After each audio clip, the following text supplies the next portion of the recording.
Last week on Sailing Adrift, Chris began a very specific Finnish carpentry project, the dining room table. But of course, in typical Chris fashion, it couldn't just be a table. It had to be customized in some way. So much to do, but we can check this off the list.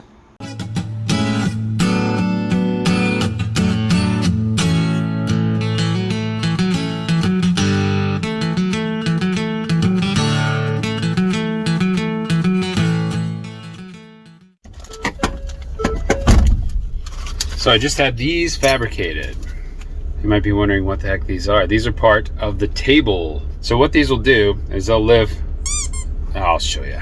Let's go install it. This is gonna be on the bottom of the table and it's gonna come up and hook onto this. But there's a lot of slack here. If they were metal, you'd be hearing clankety clank, but they are not. They're neoprene covered, so that there's a pad. Isn't that neato? Anyway, so we gotta bend this so it's more in line with that. And we might be able to muscle it, but it is supposedly stainless steel, so to the back cave. Here's the first game plan. We're gonna flatten this out. I hope this doesn't scratch it up too much. It's working though, it's working great. It's probably gouging the hell out of it. Now we know where we want it to end up on the next one, so they're the same. Look at that, nice and flat. And really kind of minimal beat upness on the outside. Let's get this one in there.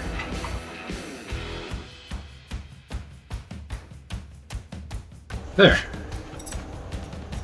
Flat parts are roughly the same. Now we got to attempt to bend this around here. Looks like this. Hey, how's that? Look at that, that's freaking perfect. This is the underside of the back. And these are going to go here and be flush with the end. Okay. Ready to screw? Mm-hmm. You want to do it? All right, go nice and slow. A little bit more. Okay. Perfect, good job. All right, these are installed. They look great, nice and flush. The aluminum track, we'll go over the top of them. We'll cut it so it just comes up to the neoprene, and then so it'll look like this. And then once it's like that, that stud will come over here, fall down into the neoprene area, and just kind of seat itself up against the back. And then when we're ready to take it out, we'll just lift up a bit. And this should work out excellent. I can't imagine why this would go wrong, so I'm excited to see how it will. Next step, pre-drilling the holes into the aluminum track for fastening.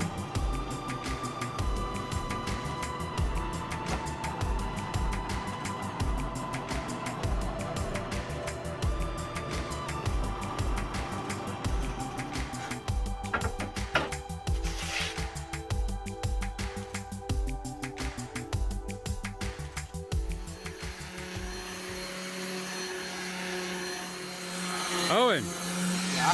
What are you doing? Sanding metal. Polishing it. You're polishing it with high grit sandpaper. What size sandpaper is that? 800 grit. Metal polishing cream? Yes, that. And metal shavings. Yeah, that's it. Smooth and steady, back and forth. You done polishing that yet, boy? Pretty much. How's it look? I'd say it's pretty good. That is shiny. That is shiny as the day is long. All right, so we're gonna give this a quick sand around the edges.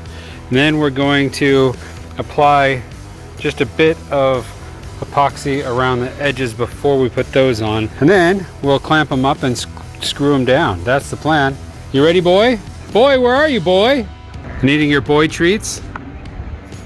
Fruit snacks. Welch's. Where fruit is their #1 ingredient. I wonder what the #2 one is. All right, so now is a quick sand, and then we'll get ready to glue it up. You ready? Mm-hmm. Let's do this. All right, so here's the upside down. We need to put this along here and along the sides. So step one will be to, where are you going, Henry? They're helping us. No. What a butt face. He just wanted to ask you for the other kind of fruit snack. Yeah, I guess. All right, hand me the pieces. Okay. This goes like this. This will go here. Time for a little epoxy, and then we'll clamp it all together.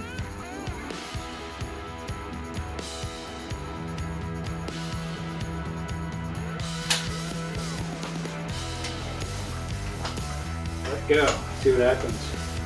That's pretty great. All right, now we just need to screw the screws in, and we'll be done. What's the point of the epoxy if we are nailing it in? Well, there's nothing nailing in the sides, and we want it to like kind of Flare out. Yeah, exactly. Plus, if like eventually, like it's aluminum, and it's really easy to bend, so I don't want anyone doing something stupid and bending it. Makes sense. Well, I was hoping Owen would get up and unveil this with me, but you know how teenagers are. Let's see what this looks like. That looks great. Look at that. Anyway, next step will be to cut these rails flush with the edge, flip it over, and install the skirt. So that's what we're going to work on now. All right, Hank, you ready for this? Yep. We got to flush cut these aluminum channels. Okay. Here we go.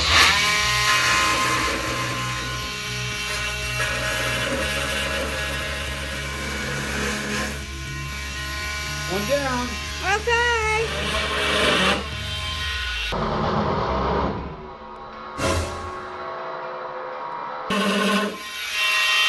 Got him!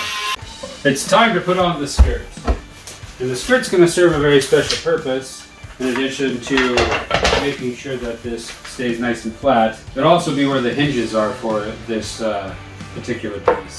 So we have to make sure it's perfectly flush with this edge. Put a bead of thickened epoxy down and then clamp it in place as we screw it down the line so that we can mount the hinges. Here we go. For this application, we're using a 207 Special Clear Hardener, so that if any ends up on the wood after hardening, we'll already be using the same for the finish, so it won't look ugly. It's got a skirt. Now we just have one more piece to work out, just like this, and then we'll be ready to finish it and make it shiny and beautiful. So this table about done yet? It was. Then I got a bright idea. The original plan was to have the table just kind of butt against itself and then kind of hang on the hinges. And about 4 o'clock this morning, I woke myself up and I was thinking about it. I think it would be better if this actually projected on this side and recessed on this side to kind of make like a stair step. Pay attention to these 4 fingers. Seems stronger like this than it would be like this, right? Yeah. So I'm gonna make one protrude and the other one go over the top. But then I was thinking that, you ever do that? Just like wake yourself up and worry about things or sleep on it and then like actually, that's like a thing, sleeping on it. Like It's very much a thing, yeah. You come up with a new game plan. But anyway, then I was thinking, okay, at the top when they come together, if they're not just butting up against each other, coming in equally like this, you're gonna have a little bit of roll. So I'm gonna have to bevel it just a touch, complementary bevels, so that when they come together, it locks into place. Nice. So that's what I'm working on now. Well, I didn't realize you were going to destroy it. I'm not destroying it. I'm upgrading the thickness of this piece. God, look how strong epoxy is. Like that destroyed the wood. I guess I am destroying it. Kelly! Come check this out! Oh no. Don't worry, that's okay. Okay. I think we're done. I wanted to show you some details on this table.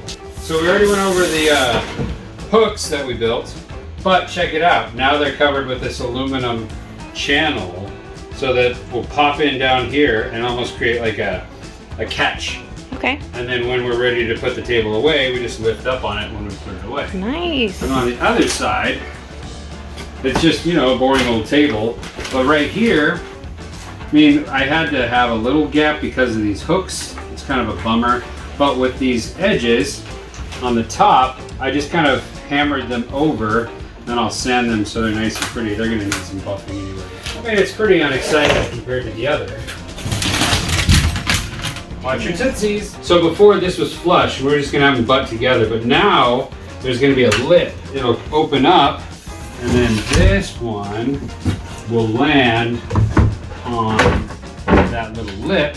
Perfect. That can be a lot more strong. Yeah. The next step will be to complementary bevel this back one. And the reason for the bevel is because when you have two things that come together and they're off-centered, there's that little bit of a unevenness to the lip as it comes together like a jaw bridge. Mm-hmm. And then flip these guys over and make the skirt so it butts up against them. Then we'll be able to route out and install the hinges temporarily to make sure everything works. And then we'll finish it and make it shiny and pretty, and then permanently install the hinges. Scared. Are ya? Yeah. A lot of work's gone into this table. A lot. Yeah. I'm pretty happy with it. Good. Now I'm gonna go run it through a jointer and hope to God that I don't screw it up. Okay. See you later. All right. You followed me. I did. Not sure why. Here's the jointer. I don't know if you can tell. Can you tell that this is leaned back just a touch? Yeah, you can. Yeah.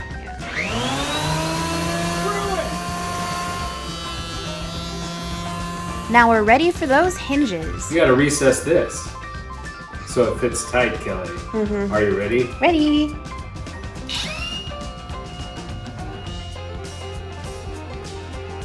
There, just recessed well.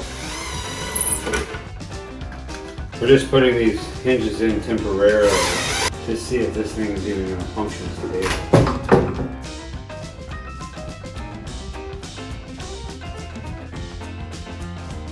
Hold on, I gotta put these little bumpers in there so that when this is closed, boop, Nice. rubber bumpers. It's like a giant briefcase. Popping down this morning, sanded the bottoms of the table pieces, and now we're going to give it a little bit of 207 Special Clear Hardener epoxy.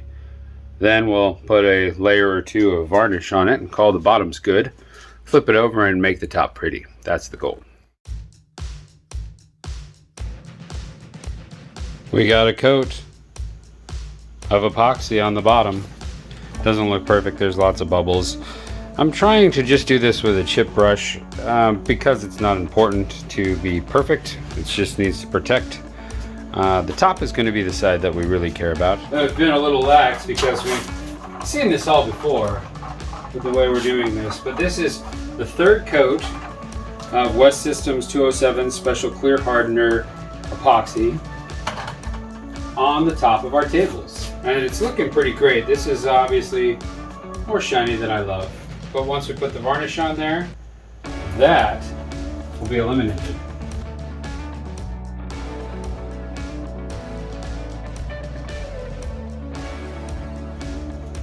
All right, I'm gonna hit it with just a little bit of heat in case, and then we let this cure fully. So overnight. Look at the contrast that the finish does for that. Makes the logo pop, makes the aluminum colored lines pop. Oh, it's gonna look good. And it'll be less shiny than this, which is a good thing in my opinion. I'm gonna hit this with some heat. And then we wait. I'm about to do something I can't recommend. It's time to sand the epoxy as smooth as humanly possible. And to do so, I'm going to wet sand with 150 grit sandpaper. The varnish should have no trouble filling in those gaps, but we want to get this smooth. I'm going to use this. This is electrical. This is what you call a random orbital sander. And so sticking this in water is not advised, but I'm going to do it because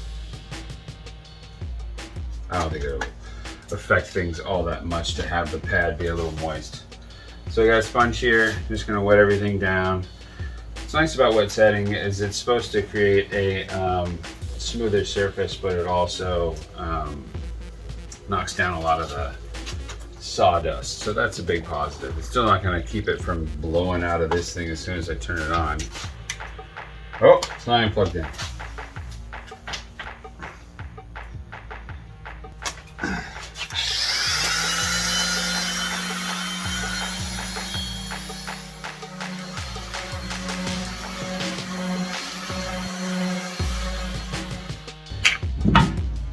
Wet sanding is complete with very few points for concern. So I'm going to wipe this down with acetone and then we'll get to varnishing.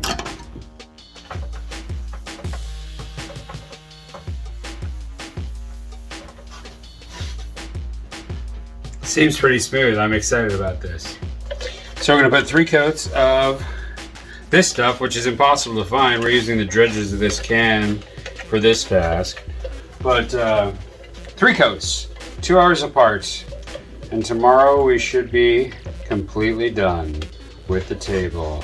Well, I gotta hook it all together and put the base on. So there's that.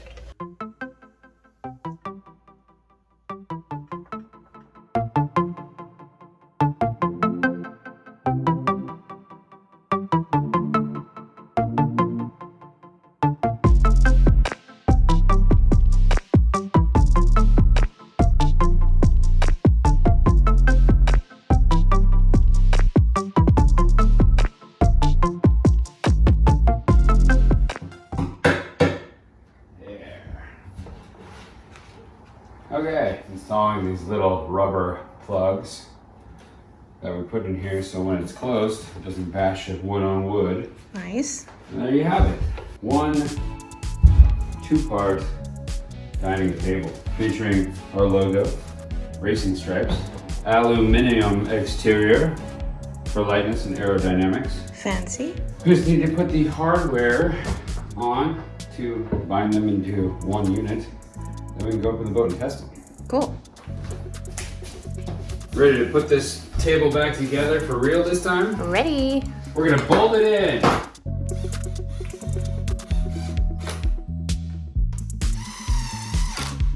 No one pulls a trigger like Kelly. Nope.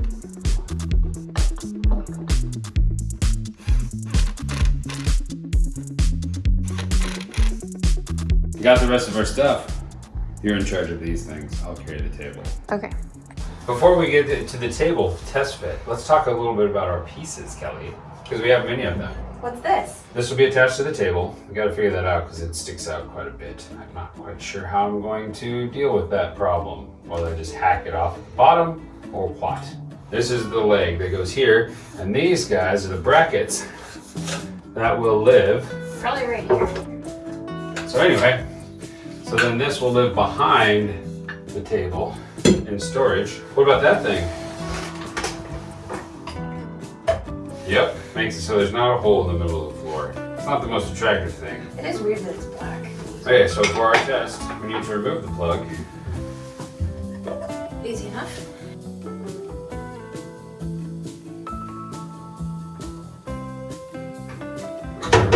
Did we show these little spikies? We interrupt our program to bring you this important message. Remember these guys that Chris had fabricated at the beginning of the episode? Well, they're installed now. Tell us about your pegs. I got them installed. Here are the pegs, one on each side. We basically buried them 2 inches back so it lives between the 2 tracks of the table, and it'll catch that bottom rail running along the aluminum and then hooking into those hooks in the back. Ding! And now back to your regularly scheduled program. Okay, so with the shrouding, that's how this is going to live. There'll be a little thing that goes down to here on both sides that lifts up to allow access to this. And then we get it out by pushing it up. Just easily lifting it. Grab the bottom. Hopefully we get better at this. And then pulling it out along the rails. And they'll hopefully lock into place. This looks real good. And Thanks. you know what we could do? After dinner, we just clear everything into here and it becomes a garbage chute. Like a sluice chute. We just put a hole and it'll go into the sea. Yeah. It seems pretty level, I think. I'm gonna test it. Right now it's about level, that's it. Oop, when I do this, it's definitely going uphill. So I think overall it does need to be recessed. So there we go, ready for the get in and out test. We'll be up on cushions, I don't have back cushion, but sliding out, it's definitely tough. Seems a little too high too, right? Yeah, but you'll have the cushions. Exactly. That was my next point. We'll have the cushions. There we go. Nice. Nice. One dining room table. Order up. Do we put it away? Yeah, let's put it away. Okay. The whole idea of this table is that will be easy to pull in and out. So when we're not using it, we stow it. And to me, that's the mark of a successful project, because if it's a pain in the ass to put it away or get it out, we'll never use it. Yeah. It'll either sit in one configuration or the other always. All right. Alright. Boom. Thanks for watching. We'll see you guys next week. Hey you, thanks for watching. If you enjoyed what you saw and you want to keep following along, become a subscriber. Just hit that subscribe button below. And special thanks to our patron crew. We really appreciate your support.